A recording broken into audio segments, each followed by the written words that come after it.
Buenos días, buenas tardes o buenas noches según corresponda. Mi nombre es Jenny Tatiana Rativa y a continuación les voy a hablar sobre el síndrome de Lesnaia. Esta es una enfermedad que está asociada a los ácidos nucleicos, que son el ADN y el ARN, y que se debe a la alteración de una enzima del metabolismo de las purinas, que es la hipoxantina guanina fosforribosiltransferasa, que se abrevia como HPRT. La enzima se encuentra en el cerebro y tiene mayor actividad en los humanos, fundamentalmente en los ganglios basales y en la catalización y conversión de la hipoxantina a inosina 5-monofosfato. La HPRT es un polipéptido de 217 aminoácidos que está codificado por un gen situado en la región del cromosoma X.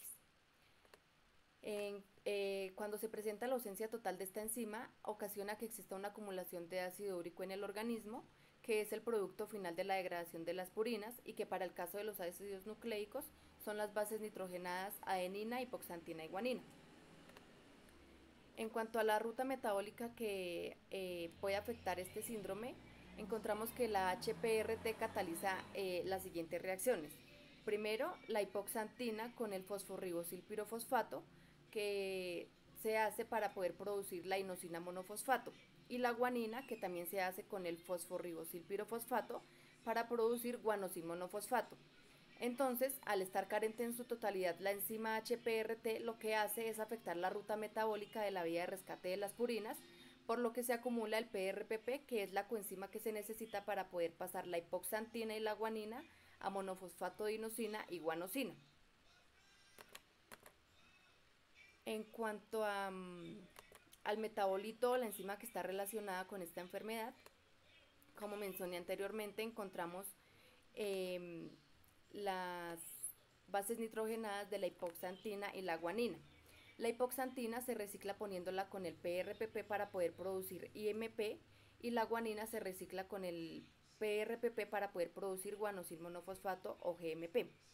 Entonces, para el reciclaje de estas dos bases nitrogenadas, la enzima HPRT, cuando está ausente, es decir, cuando no está aquí en este proceso, entonces lo que hace es que se empieza a producir el síndrome de Lesnaia.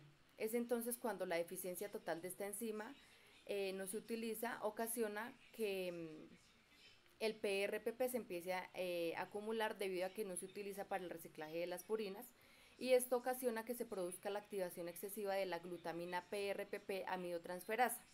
Es decir, que hay un incremento excesivo de la síntesis de novo, que es la síntesis de moléculas complejas a partir de moléculas simples como azúcares o aminoácidos, en contraposición al reciclaje después de una degradación parcial.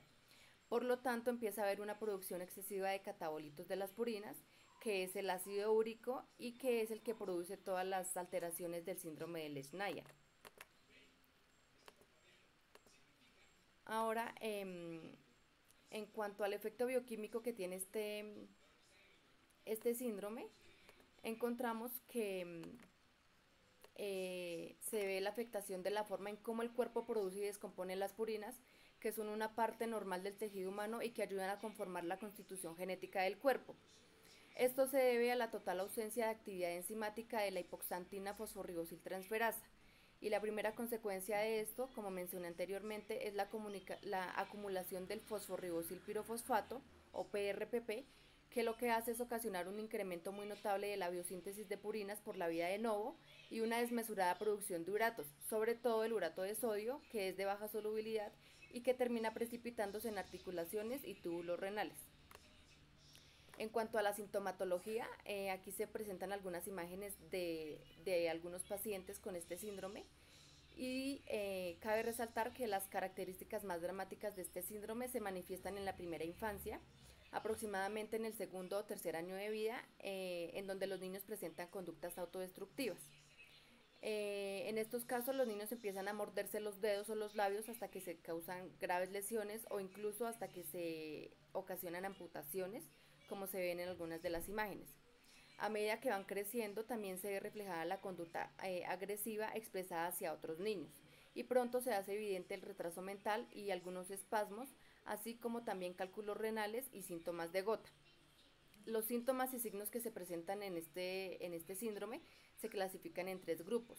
El primero es el grupo en el que están asociados a la hiperuricemia, que son la aparición de cálculos renales de ácido úrico, fallo renal, artritis y episodios de gota. El segundo grupo son las manifestaciones neurológicas, que abarcan el retraso psicomotor, dificultades en la articulación del habla y comportamiento agresivo, que incluye autolesiones. Y el tercer grupo son las manifestaciones heterogéneas, que está compuesto por retraso de crecimiento, vómitos y anemia. En cuanto al tratamiento para este síndrome, no existe uno específico, sino uno paliativo, es decir, que son cuidados para mejorar la calidad de vida de los pacientes. Por ejemplo, cuando se hace presente la sobreproducción de ácido úrico, este se trata con allopurinol y también con alcalinización de la orina e hidratación. Además de esto, se realizan tratamientos con benzodiazepinas e inhibidores del ácido gamma-aminobutírico y rehabilitaciones físicas con algunos dispositivos que permitan al paciente tener control de sus manos, ayudas para caminar y tratamientos de la postura para poder evitar deformaciones. Muchas gracias.